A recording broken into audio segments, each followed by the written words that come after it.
speeds up to 167 miles per hour. This is a machine that can take you to the edge. This is pedal power.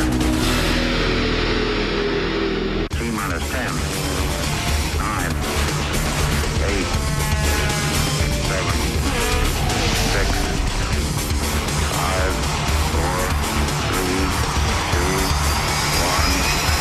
1, 0.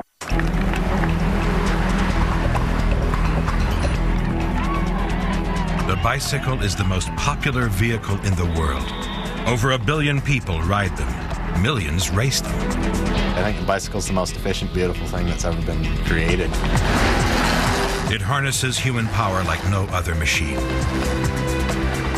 You are the engine, and I think it gives a certain sense of freedom. For the brave-hearted, it can even defy gravity. You know, it's an extension of your body, so your bike is everything. You have to really believe in it. Modern bicycles benefit from 200 years of research and development.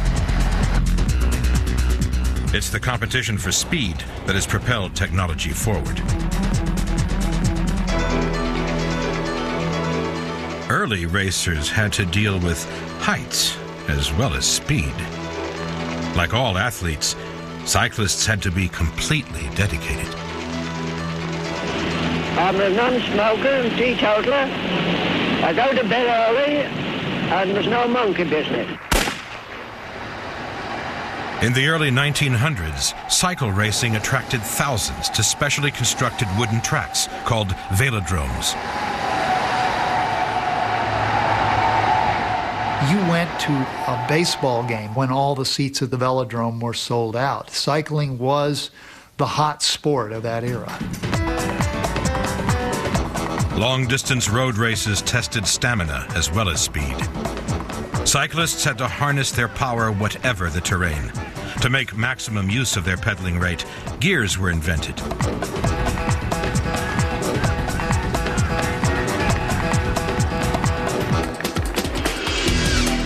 Today, the Tour de France is the world's most famous road race. This 3,000-mile test of human endurance has been challenging cyclists since 1903. Each team consists of 9 racers, 1 star rider, and 8 backup men. The teams race for up to 7 hours a day for 21 days. Their machines have to be extremely light and incredibly strong. For the Tour de France athlete, the bicycle's their life. The frame is the foundation for the bicycle. It needs to be sturdy, it needs to be reliable, it needs to be light. You've got the mountain stages where they're screaming down the mountains at 50, 60 miles an hour plus. They're hoping that their bike's going to hold up, and you got to lay it all on the line. And it can be life or death on some of those descents. It's just such an epic race. I think it's the hardest sporting event in the world. I can't imagine pushing your body any harder than the cyclists in the Tour. It's a hazardous race. 200 start, but only 140 will make it to the finish. Being in the group of riders can be scary at times. In the Tour de France, it's almost 200 riders. If one rider goes down in a crash, it can take down up to 20 or 30 riders because it's like a domino effect. And I definitely got a little bit of a tattoo this summer from the Tour. Tyler Hamilton brings them through in first place. This is a highly tactical sport. Hamilton's role is not to win, but to create a windshield for Lance Armstrong, the team's key rider. Yeah, on our team, Lance Armstrong is our protected rider, and we ride in front of him to help give him a draft, which probably saves about 25% of his energy. And we get him to the most critical part of the race, and then it's up to him. Each rider must conserve as much energy as possible. Hamilton uses a wind tunnel at MIT to find the position with the least air resistance. Sports scientists record his performance and his drag coefficient in different riding positions. Aerodynamics are important to a Tour de France cyclist because you want to conserve as much energy as possible into pushing the bike forward. Depending on the efficiency of the rider and their position and the efficiency of the equipment they use, it could be between 70 to 95% of their power is used just to overcome wind. The design of Hamilton's bike is also important. Made of carbon fiber, it has 18 gears and 27-inch wheels. Ultra-thin tires are pumped to 130 pounds per square inch, 3 times more pressure than the average car tire, to keep friction to a minimum. These bikes weigh only 22 pounds, but cost $3,000.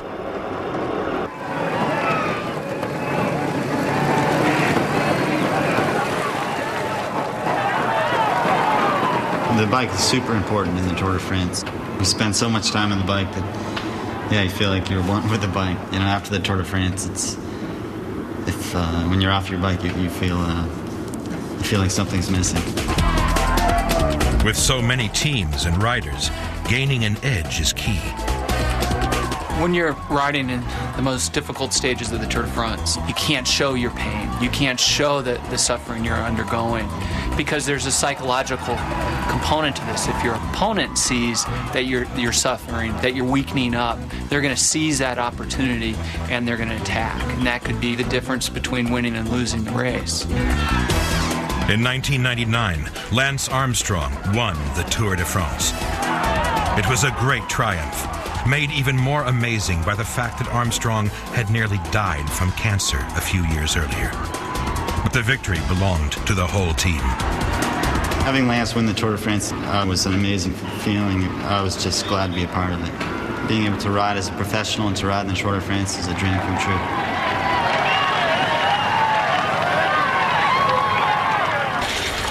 Over a 3,000-mile race, a cyclist will burn up 168,000 calories.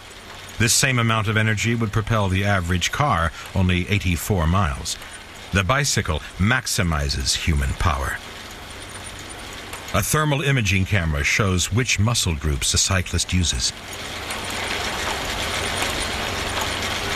The critical muscles are the gluteals in the buttocks and the thigh muscles,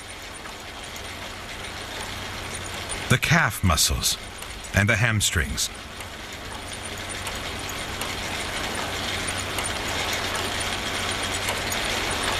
The person pushing the bike is by far the most important component on it. The athletes at the elite level have very similar bikes. The weights are very similar. So it's the person and the training and their desire and the tactics that come through and who is going to win that race. The secret of maximum power lies in the pedaling action. At the Olympic Training Center in Colorado Springs, physiologists are using this cyclist to measure the forces applied to each pedal. We can bring the athlete in and put them on an ergometer or a stationary bicycle, and because of electrodes and the technology that we have, we can look at how they're applying force, where the most force is being applied, and if it's being applied equally amongst both legs. They've discovered the key to good cycling is a simple one. Don't let your foot rest on the way up. Most athletes are good at the downstroke, but don't always pull up on the upstroke. This test helps them to learn the perfect action. The motion is shown on a computer. Arrows indicate where force is being applied. This is an efficient pedaling action because the cyclist is putting no weight on the pedal on the upstroke. To pedal hard for hundreds of miles needs not only good technique, but huge amounts of energy.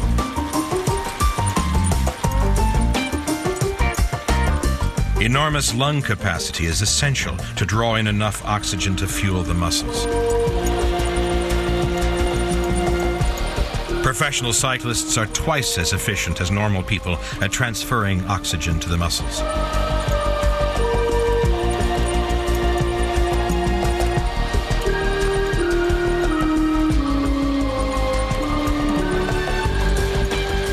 In Colorado Springs, scientists carefully measure oxygen intake. If you think in terms of a common household item that you'll see, the 2-liter soda bottle that you can get at the grocery store, they're ventilating 50 to 100 of those every minute just to get in that amount of oxygen that they need.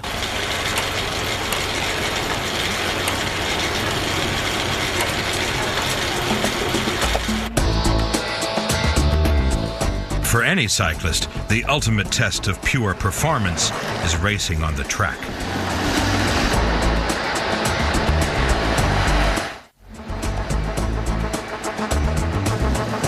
Unlike road bikes, these streamlined machines have no gears and no brakes. Their thin tires have no tread. This is track cycling. Riders adopt low positions to reduce air resistance, but strict rules dictate what position they can use. Super cyclist Chris Boardman is one of the fastest men in the world. He has won many trophies, including an Olympic gold medal. The reason that I'm in cycling at all is because I wouldn't say I want to win. I would say that I need to win just to be normal. I don't think it's a particularly healthy way to be, but it's been rather effective over the years. Chris Boardman has been competing since the age of 13. I think the bicycle is a unique machine because it allows a tremendous amount of speed to be gained simply by the use of the human body. It's that you are the engine, and I think it gives a certain sense of freedom, probably as close as you're going to get to flying without actually doing so. The shape of his bike and his posture determine Boardman's aerodynamic efficiency. On the track, aerodynamics is hugely important. The position of the rider being the most important point of all, because the rider is over 80% of the frontal area.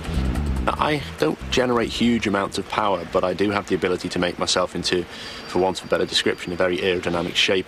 I can get a lot out of my engine. It's like a car having a very small engine, but also having a very small drag coefficient. So the power to drag ratio is quite high.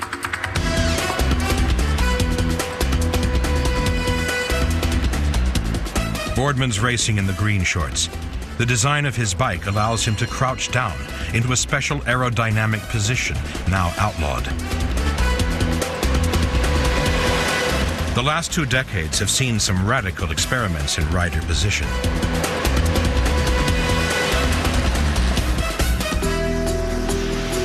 It started with Boardman's Aero bike, which took the rider lower than any other bike at the time. After wind tunnel tests showed it to be far more aerodynamic, Boardman rode this bike to victory in the 1992 Olympics.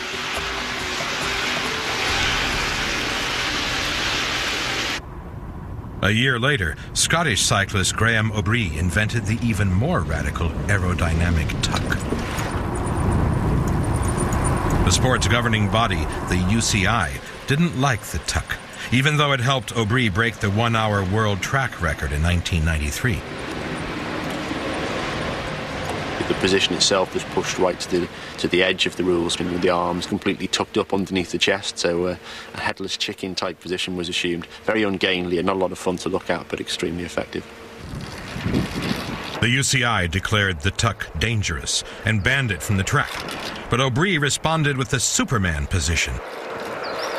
The Superman position was extremely efficient because the arms, as you can tell by the name, were pretty much straight out in front of you. The only thing that was presented to the air was the fist of the rider. The traditionalist in me thought it looked stupid, frankly.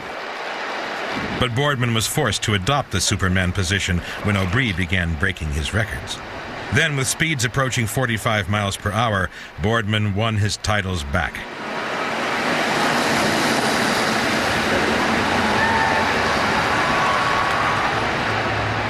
Finally, the Superman position was also banned.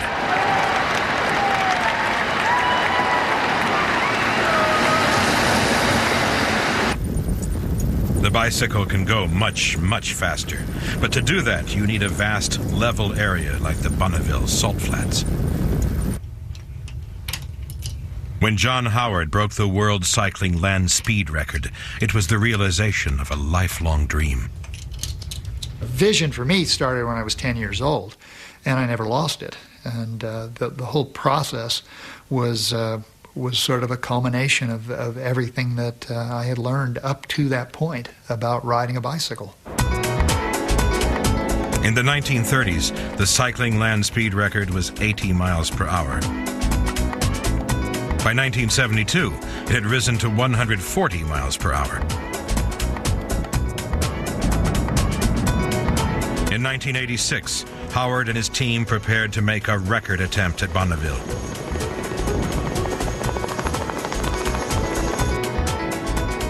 As a professional cyclist, Howard was in peak condition. Years of preparation had left nothing to chance.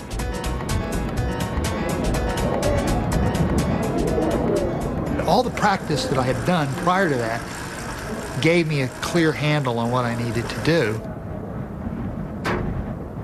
Everything had to be perfect. All of the ingredients had to be in order to break the record.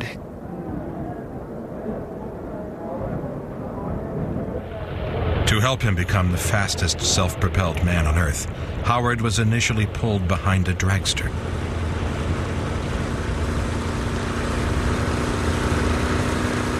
Once up to speed, he let go of the car and pedaled in its draft. We are pulled up to some speed. Usually it's 70, 80 miles an hour because it takes hours to get the bike up to speed. After release, Howard had to pedal himself from 80 miles per hour to over 140. While it's a huge cardiovascular effort to do it, the closer you can stay to the car, the faster you're going to go. It's one of the highlights of my career that we successfully made it happen. Howard's record of 152 miles per hour stood for nearly 10 years. To go 152 some odd miles an hour under my own power felt tremendously exhilarating and yet very terrifying.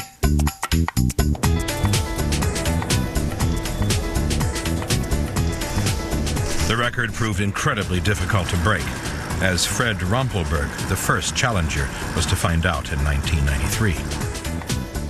He was riding a bike that John Howard had helped him build, with an improved gearing system.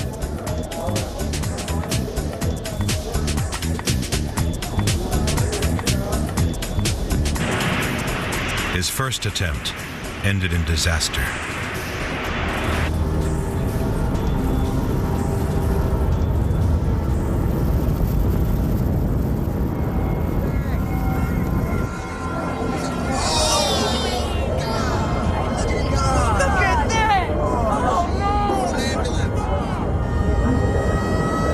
Rumpelberg had slipped out of the safety of the car's draft.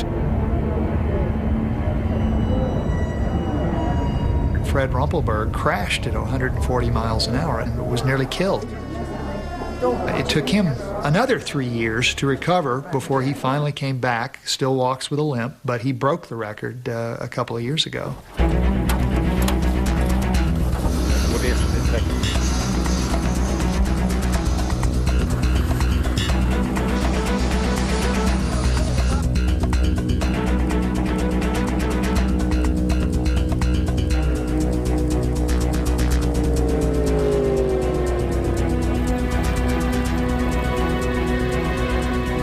A decade after Howard set the record, Rumpelberg pedaled himself to a death-defying 167 miles per hour. This is the fastest a bike has ever gone under human power.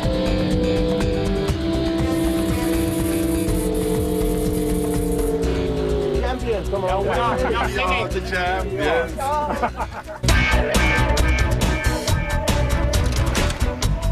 But you don't have to be fast to be dangerous. In the early 1980s, cyclists began to venture into uncharted terrain. The technology they demanded led to a whole new generation of bikes.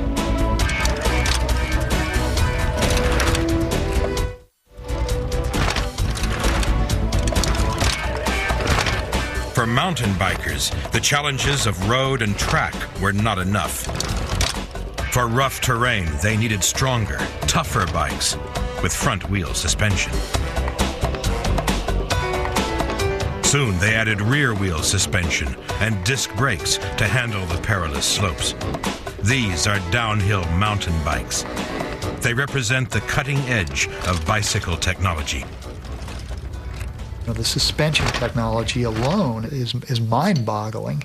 They're very sophisticated little bicycles now, mimicking motorcycles to some degree without the motors. Downhill mountain biking is racing against the clock. Aerodynamics have little place here. Wide, heavy-duty tires and strong frames are far more important. Racing down almost vertical slopes at up to 60 miles per hour is perilous. Riders risk injuries from broken collarbones to fractured skulls.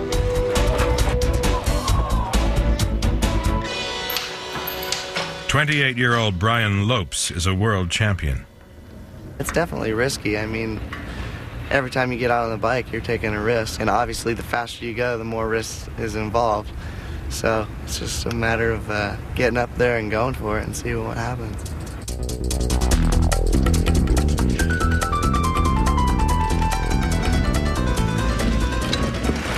It's a great feeling going 60. I mean, you just want to go faster and faster. You get really comfortable going that speed, and you just want more of it. Downhill mountain bikes are custom built at a cost of up to $20,000.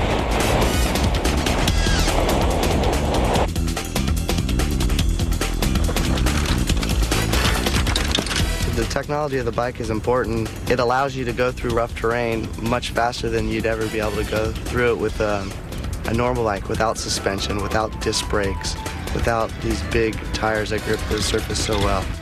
Technology can definitely make you win or lose a race.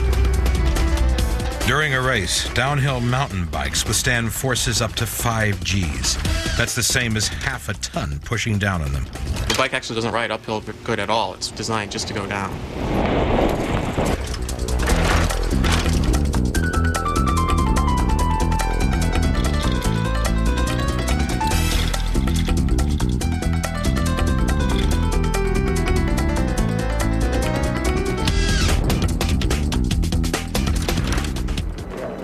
July 1999. 700 cyclists are preparing to fling themselves down a 10,000 feet high French Alp.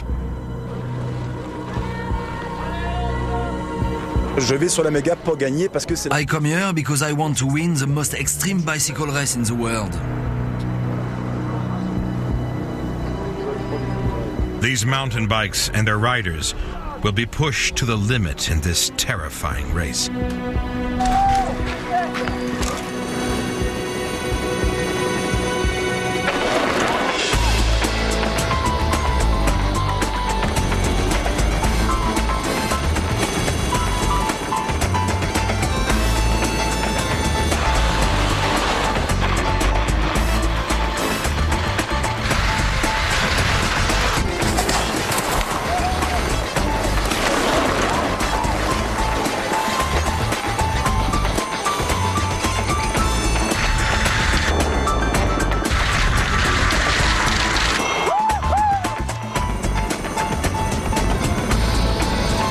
It took most contestants 3 hours of grueling riding to make it down the 15-mile run, as they fell over a lot.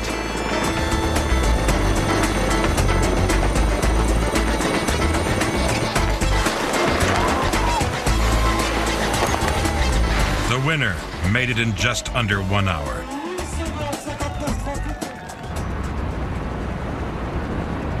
Biking on snow and ice is certainly dangerous, but the most deadly surface of all is man-made. The fastest way to move important packages around Manhattan is by bicycle. An army of 10,000 messengers battles against time and traffic to keep big business running. Exorbitant insurance premiums rule out motorcycles, so pedal power is the only way.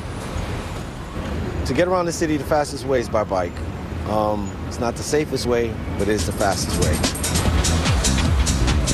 Dave Bonilla is a courier coordinator. He organizes deliveries. 99-ho, 99-ho. Pick up at 775 Watch Industrial, heading up to 1271 6th Avenue, time and life. Ho de Palme is his main man. At 27, Ho spent 7 years battling with Manhattan's traffic. he can race down a city block in seconds.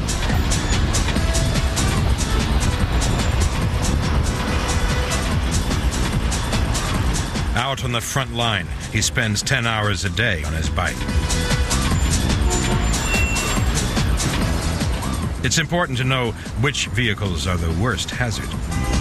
The three worst plates are yellow cabs, people from New Jersey, and diplomats. You got to stay away from those things because they have no sense when they drive. But you know what I'm talking about. It's like you're in the elevator sometimes and these guys in suits, they're like, I can do your job. No, you can't.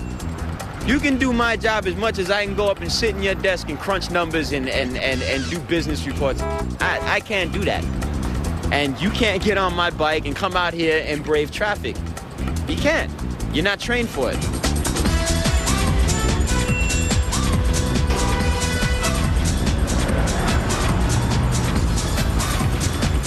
The freedom of it all, that's the essence of this job. It's basically, you know, I do what I want. You know, I'm the boss.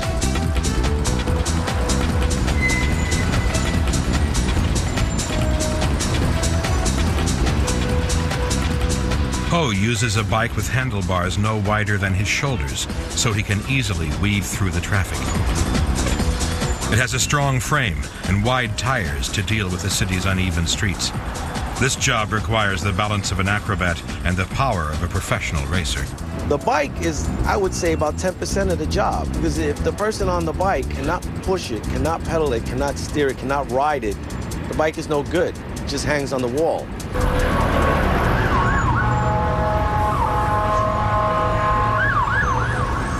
Love the bike, you can't even think about doing this job. You're pedaling, your heart is racing, you're flying, you got split seconds to make these decisions about these moves and what's going on around you. You're worrying about everybody behind you and on the side of you, and you're hearing for tires and for cars running up on you. You might have to put your hand on the car. You might have to knock on a window. You might have to yell at somebody, and you're doing this at 30 miles per hour flying up 6th Avenue. It's, you know, one head, one mind, one focus. You gotta go. If you don't go, you're a dead man out here. And plenty of people have died for stupid little mistakes out here.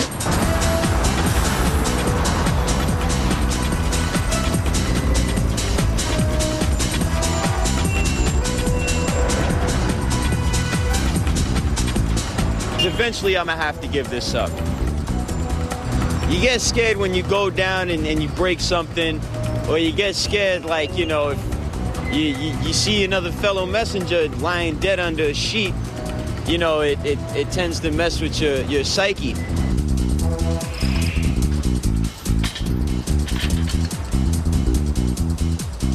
The package is delivered, and Ho lives to face another day. Conventional upright bicycles have been in use for more than 100 years, but they don't have to be this shape. Since the 1930s, cyclists have been experimenting with lying down to reduce air resistance and improve pedal power. These bikes are called recumbents. The mechanical design is the same as for an upright bike. It's the configuration that's different. Jeffrey Caswell has designed a recumbent bike to go fast. Very fast. I built something as low as possible to the ground because I believe that the lower you go, the faster you go. I guess I have the need for speed. I named this bike the luge because it's like a luge going downhill.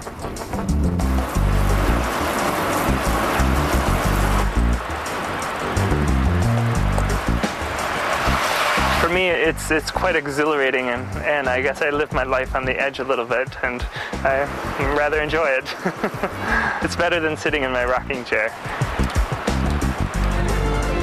Recumbent bikes can go even faster when covered in a streamlined shell.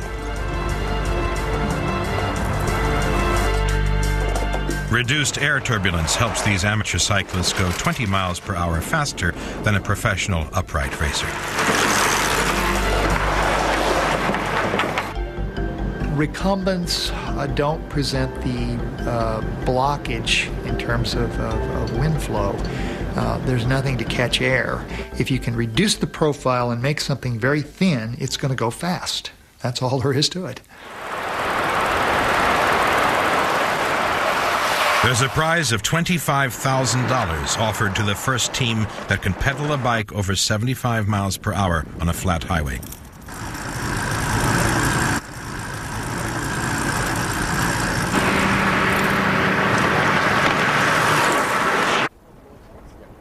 A leading contender is the Varna bike team from Canada. The bike's designer is a sculptor by trade. He's hoping his artistic design will bring victory. Yeah, I got it.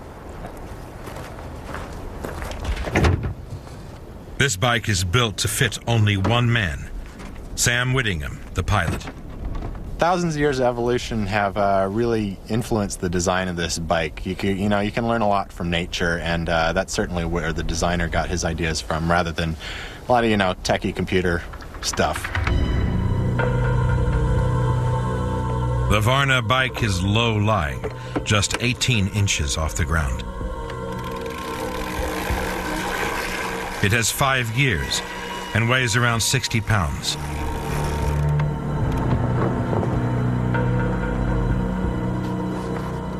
What makes this bike extreme is the fact that you can go that bloody fast under your own steam. There's nothing quite like it. Sometimes I'll think, oh wow, to go that fast, and it's just me.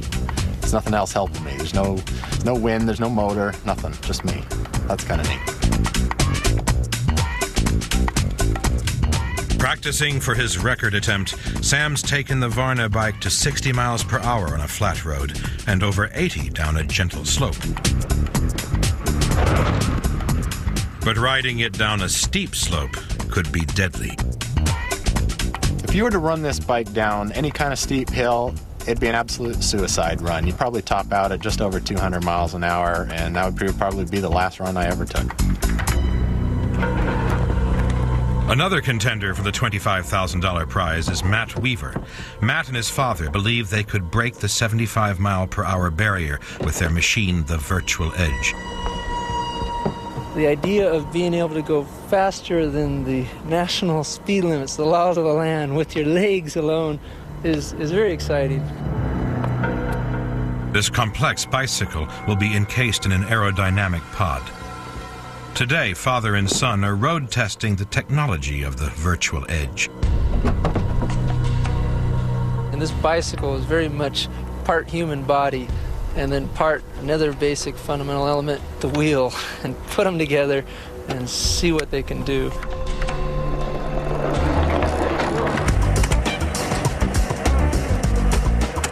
The bike has 4 gears and is extremely light, just 34 pounds.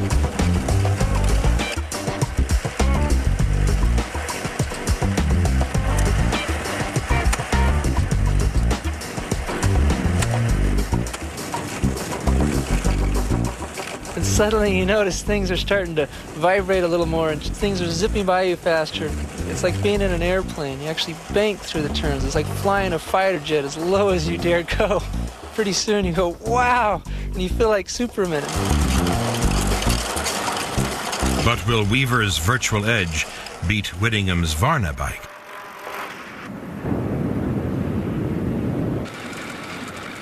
Eventually, it's definitely possible to go 75 miles an hour. At this point, the technology is probably not quite there. A few refinements here and there, a little more training on my part. But it's, one day, all records will fall, and that one's coming up. The design of these bikes allows the riders great speed, but there's one fundamental problem. Stopping is a completely different issue. Without help, I can't stop. I'll just flop over like a dead fish on the side of the road.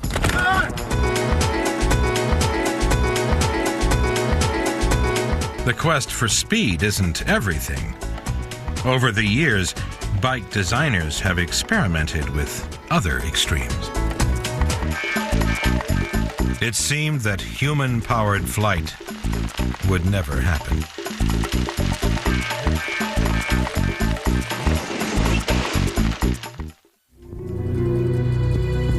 Then in 1979, a team of British scientists built a super light plane with a vast wingspan. Pilot Brian Allen hoped to cycle the Gossamer Albatross across the 22-mile stretch of sea that divides England from France. It took all his energy just to get airborne. Then there was no chance of a rest until landfall. Brian's body generated 0.3 horsepower, enough to fly the plane at 11 miles per hour. After almost 3 hours of constant pedaling, he made it, landing on a French beach.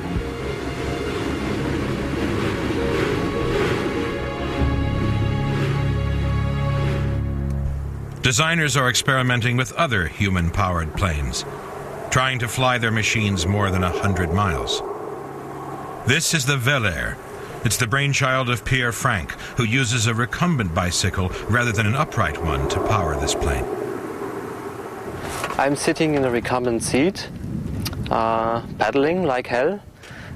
With those pedals I drive a chain and a drive shaft and the propeller in the back. And this propeller pushes the plane and I fly like the same speed, a little bit faster than a bicycle.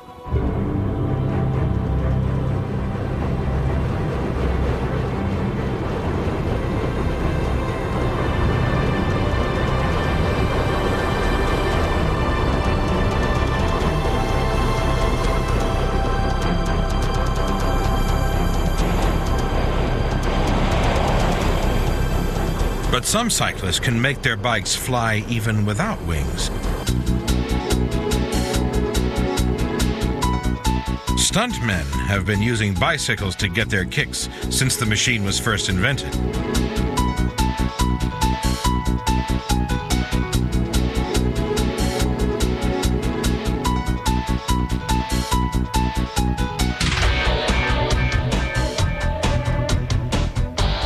These are modern-day stunt riders. They use BMX bikes to soar over 15 feet above the ground.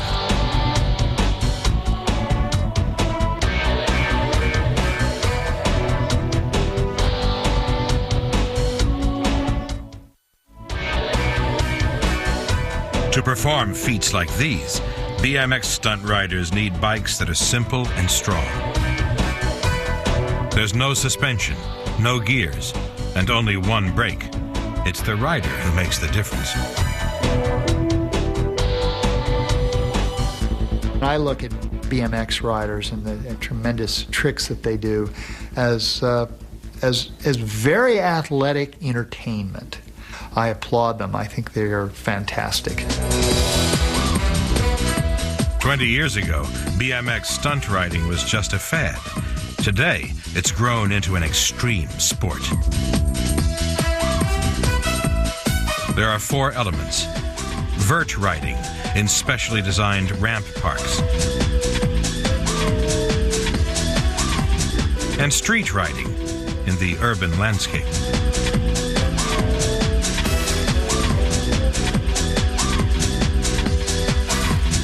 Dirt riding's the most popular, using dirt bumps to gain height. Then there's flat landing, the most technical of the 4 classes.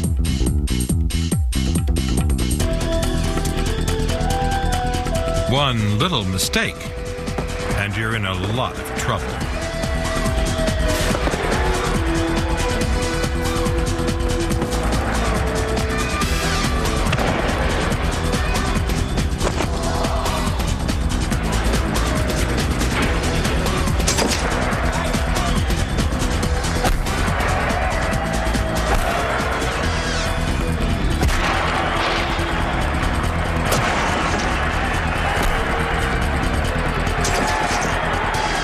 The scary part about bikes is you're up there in the air with all this metal, all these spinning parts and stuff. So you pretty much just have to take the slam. You're straddling something and you just get tangled up, and that's a downfall.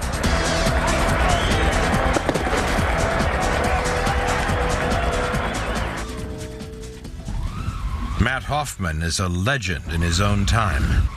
He's dominated the sport of stunt riding and heavily influenced BMX bike design. You have to be riding it to understand why you need this angle, tweak this way or whatever. I thought, man, if I want it to be done right, then I need to do it myself, and that's what I ended up doing. Today, Matt owns a successful company that manufactures BMX bikes. His favorite part of the job is testing the products. He doesn't pedal. He uses his upper body to pump himself up to 35 miles per hour, the speed he needs to get airborne. It's great. Like, when you look down on the ramps like that, you focus on the coping, which is that bar right on top.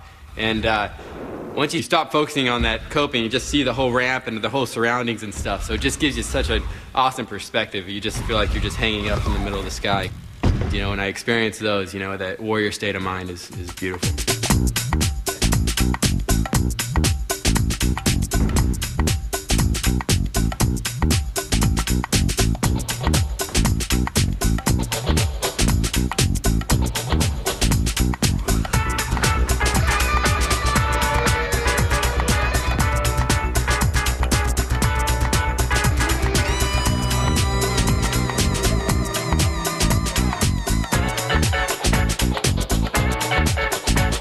The bike is everything to a bicycle stunt rider. If you don't have confidence in your bike, you don't have confidence in yourself. You know, it's an extension of your body, so if you don't have confidence in yourself, you can't perform, you know? And so it's basically your bike, your equipment is everything. You have to really believe in it.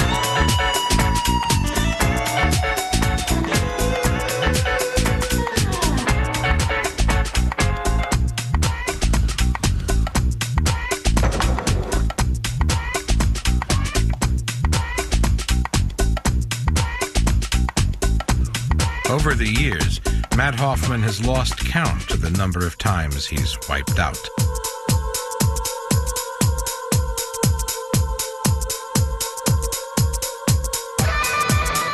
I'm accident prone. Like, I've had a lot of injuries. I've had, 14 operations, but I would probably have 14 operations if I was a chess player. I'm just clumsy. Hoffman wanted to jump up to 30 feet. He couldn't build a ramp high enough, so he used a motorbike to tow him up to speed.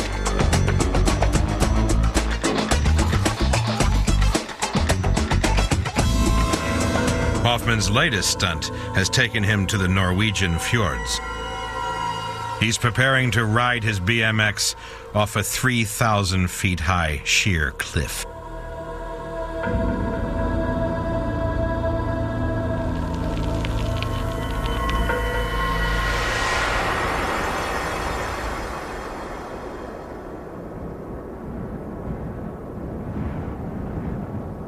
Once parted from his bike, Hoffman pulls the ripcord on his parachute. I have certain, rules I live by, and then what happens in those rules, so be it, but it's always follow my heart and follow, my vision and just see where it takes me.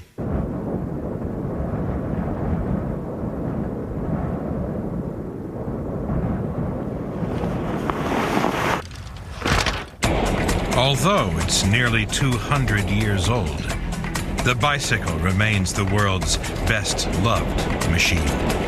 It wasn't a good invention, it was a great invention, and it's still with us today. It's such a simple design, why mess with it? One human body, one human mind, the power of your muscles, put them together and see what they can do.